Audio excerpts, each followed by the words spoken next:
It's time for phonology and phonetics. Phonology is our term for the whole set of rules that govern the way sounds are used to make meaning in a language, and of course in a general way the whole study of how sounds are used in languages to make meaning. And phonetics is our our system for describing sounds as they happen. This is going to be a three-part series. Well, part one on phonology will be a little bit more theoretical. We're going to have some definitions in here, think about what it means to even organize sounds in a language. And then parts 2 and 3 will be about consonants and vowels, respectively. So part 1 will begin with phonotactic constraints, which explains the way, which are your rules for which sounds are allowed to touch each other in the language. So give us a window into the secret rules, that is, the rules everyone follows but nobody knows, that organize sound in a language, and give us some proof that rules are at work here. Phonemes are a set of sounds that actually count in a language that we really care about. And then allophones, all the other noises we make in the name of making sounds in language. That is the colorings that phonemes take on, if you want to think about that. So, phonotactic constraints. This is a fancy way of saying that every language has some rules about which sounds can touch. And we're going to reflect on this to think about the fact that there are rules at work governing the organization of sounds in English, and the rules that we follow without necessarily knowing it. Here's an example of one. Nd can't begin a syllable. We can finish a syllable with it, as in friend, mend, and end, but we can't really begin a syllable with this. Stop and think about it. No words in English begin with nd. By the way, the little brackets there around nd show us that we are working with a phonetic transcription. I'm not using English spellings here. I'm using some alphabet-based symbols out of the International Phonetic Alphabet to indicate a group of sounds. And our little brackets show us that we're using phonetic transcription at the moment. So despite the fact that we can't start a syllable with nd in English, you can in Swahili. Ndogo means small in Swahili, and it starts with nd. And I've got a link here in case you want to go hear it pronounced by a native speaker. So that should give us pause for a moment. Most English speakers, will find it pretty challenging. Native English speakers will find it challenging to come up with a word and pronounce it with nd at the beginning. But, this is something that's routine in other languages around the world. This reminds us about the nature of linguistic rules. The rules of a particular language are arbitrary and conventional. There's nothing in nature that prohibits beginning a syllable with nd. It's just not the habit of English. And if we were tasked with inventing a bunch of words we've never heard before, none of us would probably start one with nd. Here's another one. Mb. The sound and the b sound can only meet at a syllable boundary. And we've got some examples there. Ember, bombastic, and that's fine. In spite of the fact that in some other languages, they can begin a word or happen anywhere else in a word. So the mbira is a musical instrument. That's one of those little African thumb pianos, popular in Zimbabwe and South Africa. And I will butcher the other word, which is a musical style named in Zulu, mbakanga, and it starts with the mb sound. You can hear it pronounced by an African speaker. I'm not sure whether it's Zulu or a native language that he's a native speaker of in that YouTube video. Now, some of you are thinking, wait a minute, I know words where mb don't meet at a syllable boundary. How about these? But if you think about how they're pronounced, comb, bomb, bomber, nobody pronounces the B after the M in these. Nobody ends a syllable in mb in English. It can't be done. Not even Julie Andrews and Hermione Granger pronounce the second B in bomber. So how did they get there? That raises the question, why is it that the B is spelled if we don't say it? Well, the answer is that once upon a time, the B was pronounced. This is a matter of great significance. We just saw on the previous slide where it's okay to begin a word with nd in Zulu that phonological rules can vary synchronically. Different languages and different communities of speakers within a language can have different phonological rules about which sounds can touch. If they can vary at one moment in time, they can also vary over time. They can change. So we have words in English that spell consonant clusters we used to pronounce, but we don't anymore. We, meaning not us, but our linguistic ancestors, people who used to speak English hundreds of years ago, would say comb with a B at the end. They would pronounce the thing in everybody's pocket as a knief, and the guy with the sword and shining armor as a knicht. They could gnaw on a bone, and they could have a gnarly tree, and they could rita in Middle English and pronounce the L in half. Nobody pronounces those consonant clusters in modern English. Pardon me. But their spelling stabilized at a time when people did pronounce those consonant clusters. So we're spelling things the way they were pronounced a couple hundred years ago. And we know very well that they used to be pronounced that way, in part because neighboring languages pronounce them that way. A knife is a kniv in Swedish. That kn didn't go away out of all the Germanic languages. We also have some oddballs like rot, which is derived from straight from the Old English word to work, workan. It became worcht in the past tense, and then rochte. It's a consonant cluster that's obsolete now because we have simply deleted the ch sound from English. There were some rules about letting the k and t touch in ancient Germanic languages, and so it switched. It became a cht, which was allowed under those rules. Much later, in the late Middle English, early modern period, it became okay again to say kt, and so now we have the word worked. This is why you have a wrought iron skillet, or we can say archaically, what hath God wrought? And yet we still say I worked hard on things. Our phonological rules, including our phonotactic constraints, our rules for which words or which sounds are allowed to touch, can change over time, and they can change back again. Once upon a time, it was okay to say kt in English. It became not okay, and that's where we got the word rocht. And of course now it's simply rot.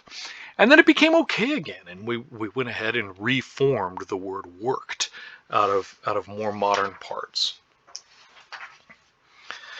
So, passing on from phonemes, from phonotactic constraints, the bottom line of that is, remember that every part of our language is governed by rules, most of which native speakers follow without knowing them, and which are particular to the language. They are arbitrary and conventional. They can vary among different varieties of the language, and certainly between different languages. And they can also vary over time, diachronically. That is, they can change through the history of a language. Our rules about which sounds can touch like any other rule. So on to the phoneme. If we're going to talk about the way sounds are organized in English, we need to be able to talk about the sounds that we actually care about in English. This leads us to the concept of the phoneme, which is a sound that is meaningfully distinct in a language, any particular language. As far as we're concerned, that language is going to be English at its different historical forms. And we identify a sound that's meaningfully distinct by gathering a minimal pair, that is a pair of words, that differ only in that sound. So take dab and tab. Any English speaker knows that a dab and a tab are different things. One's on your computer, one is a way to flail your arms around. And I've given you these words in normal spelling and also in phonetic transcription there, just to prove that the only difference between them is the difference between the so-called D and the so-called T, the duh and the tuh. Dab and tab prove beyond doubt that the difference between duh and tuh makes different words. That's what it takes to say we have a phoneme. Now pause for a moment. This may be a little bit weird because what I'm not giving you is an upfront explanation of what constitutes a phoneme. I'm not saying a phoneme is a kind of sound with these qualities. because that's not what makes a phoneme. A phoneme is any sound that the speakers of one language consider to be distinct from all the other sounds in a way that lets them make a new word. That's really what a phoneme is. It's a little abstract, but it's a fact. Fish and fizz, sh and z, are demonstrably different sounds. And not just different sounds, but meaningfully distinct sounds. That is phonemes in English. They are phonemically distinct. Sh is also distinct from s. We can take the word sit. We could switch the sound s to the sound sh, and we'd come up with a distinctive word, a different word. Three and tree. So the th sound and the t sound are distinct in English. Notice here that we're talking about sounds, not letters. That's very important for us. We're talking about sounds. A phoneme is a sound. It is not a letter. The relationship between English spelling and English sounds is vague and fraught. It's complicated, and that's just the way it is the moment we're talking about sounds. And one more time, a phoneme, you demonstrate that you've got a phoneme by showing that your sound is distinctive enough to make a new word in that language on its own, and you do that by getting a minimal pair together. Vex and hex proves that the and h are different, and so forth. Now, on to the next problem. I've been telling you about phonemes, which are meaningfully distinct sounds in the language, sounds that are different enough to make different words. But the fact of the matter is, we're always shifting the pronunciation of our sounds a little bit according to what other sounds they touch. So there are variations of a phoneme, and we call these allophones. This is a lot like what it means to say we have the color red, and my sister's favorite nail polish is called I'm Not Really a Waitress. It looks like red to me, but she tells me it's named I'm Not Really a Waitress. If you look at paint chips at the hardware store, at Lowe's or whatever, there's an entire case of red, and every version of red has its own name. Every version of pink has its own name. The relationship between phonemes and allophones is a little bit like the relationship between the color red and our understanding of red as a thing that's different from green or blue, and all of the different shades of red that you can buy on the paint rack or have mixed on the paint rack at the hardware store. So if we take a look at the phoneme T, notice that I have T here in slashes, and I'm calling it T because it's a name, it's the T sound, and the T sound can make a word distinct from a D sound, for example. So, we had tab and dab earlier. But if we look at the words here, tab, bat, stick, better, and button, and if you say those to yourself, say them right now. If you say those words to yourself very carefully, you'll notice that the T sound actually sounds different in every one of those words. So if you put your hand in front of your mouth, you'll feel a puff of air when you say tab, and you won't feel the same puff of air when you say bat. You won't feel that puff of air when you say stick either. And if you say better, if you're honest with yourself about how you say better or butter, you're going to not feel a puff of air, but you're going to be doing something different with your tongue. You're going to be flapping it. More about that in a moment. And if you're truthful about how you really say button, you'll notice that you simply choke off the air in the middle of the word. You don't pronounce anything that's similar to the sound T with your tongue up at the front of your mouth. So, and yet these all register as T in a certain way. Anyone who's going to be very careful about pronouncing button would say button. Hermione would say button. Any of us who wanted to be really careful would say button. But all of us actually say something like button that is with the glottal stop in here. What does this mean?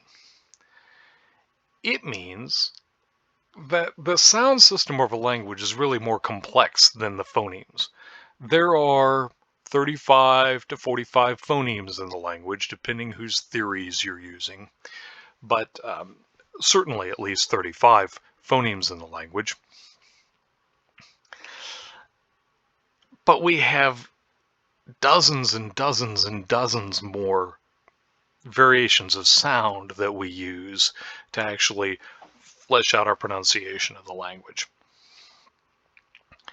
An allophone is our name for any of those variations of a phoneme that's audibly distinct but can't make the difference between one word and another word. I'll explain the significance of this to you on an intellectual level in a second. At the moment, let's go back to tab and bat. I want you to literally put your hand in front of your mouth and say tab. I want you to say bat, and notice that you don't have that puff of air in the bat T. That puff of air is called aspiration, and the T in tab is aspirated. The T in bat and in stick, that T is unaspirated. If we switch those around, we don't get a different word. I can say tab, aspirated, or I can say dab, dab, and you can do the same thing. And I'm not going to make a new word. I haven't said duh as in dab, I've said dab. I may sound foreign. I may sound like I'm a native speaker of a different language with its own sound system. We're trying to adapt to the sound system of American English, but I'm not going to make a new word. I'm just going to sound a little different. Similarly, if I go ahead and put the t in bat, I'm not going to make a new word. Bat, bat. I just sound like I'm being really emphatic. I'm not making a new word that we associate with a different meaning.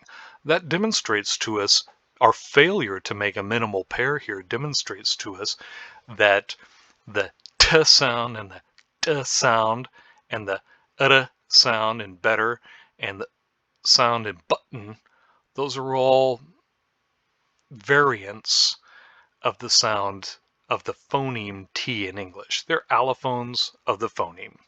And the simplest way to think of an allophone is to think of it as a location-specific variant of the phoneme.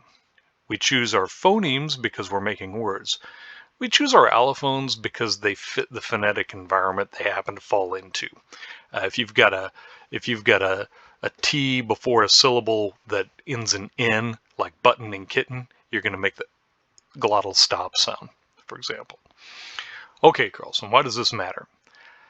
This matters because we should remember that what counts as a phoneme is linguistically specific. Our fundamental rules for identifying and organizing sounds are arbitrary, conventional, and particular to our language. Start with better. If we take the b and the off, we have ere, ere. Try it a couple of times. This is the exact same sound represented with a single r in Spanish, as in pero, the word, the conjunction but. It's an alveolar flap. So we assign that to the T category in English. Spanish speakers assign that to the R category. These rules are arbitrary and conventional. Phoneme, meaningfully distinct sound in a language. We can make minimal pairs. Allophones, all the variations on any particular phoneme that happen when it squeezes into a particular sound environment in a particular word in real speech. And once again, your phonemic status of a sound is determined by the sound rules of a particular language. So here we have some Armenian writing on the left. I've transcribed it in a phonetic transcription in the middle and translated on the right. The top word is dot. The second word is tot. And the third word is dot. Dot, going from top to bottom again. Dot, tot, dot. To be a competent speaker of Armenian, you have to distinguish the, t, and duh. And if you don't, you're going to confuse people by saying the wrong thing. Clearly, all three of these words can be rearranged into minimal pairs with each other. And in fact, you'll notice if you look at the Armenian writing symbols, these three sounds all have different symbols in the Armenian alphabet, which is brilliant. It has 38 letters for 36 sounds. It's amazing. There's no such thing as a spelling bee in that country. But the shape of the Armenian alphabet demonstrates to us something about the phonemic status of these three different sounds.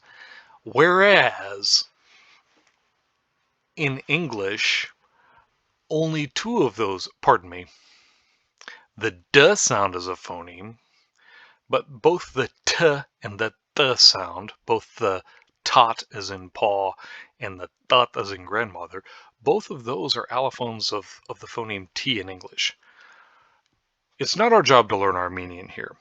It is our job to observe that all of the rules governing sound in any particular language are particular to that language, including the definitions, I shouldn't say that, the distinctions about which sounds belong in the language, which sounds count as independently meaningful sounds in the language, and which sounds count as variations of other sounds. Those are particular to your language. As you study on this, remember, be sure to understand the definition of phoneme and the definition of allophone, and know something about phonotactic constraints, because they're an excellent example of the the arbitrary and conventional nature of sound rules and how they can vary at one moment or change over time. Thank you.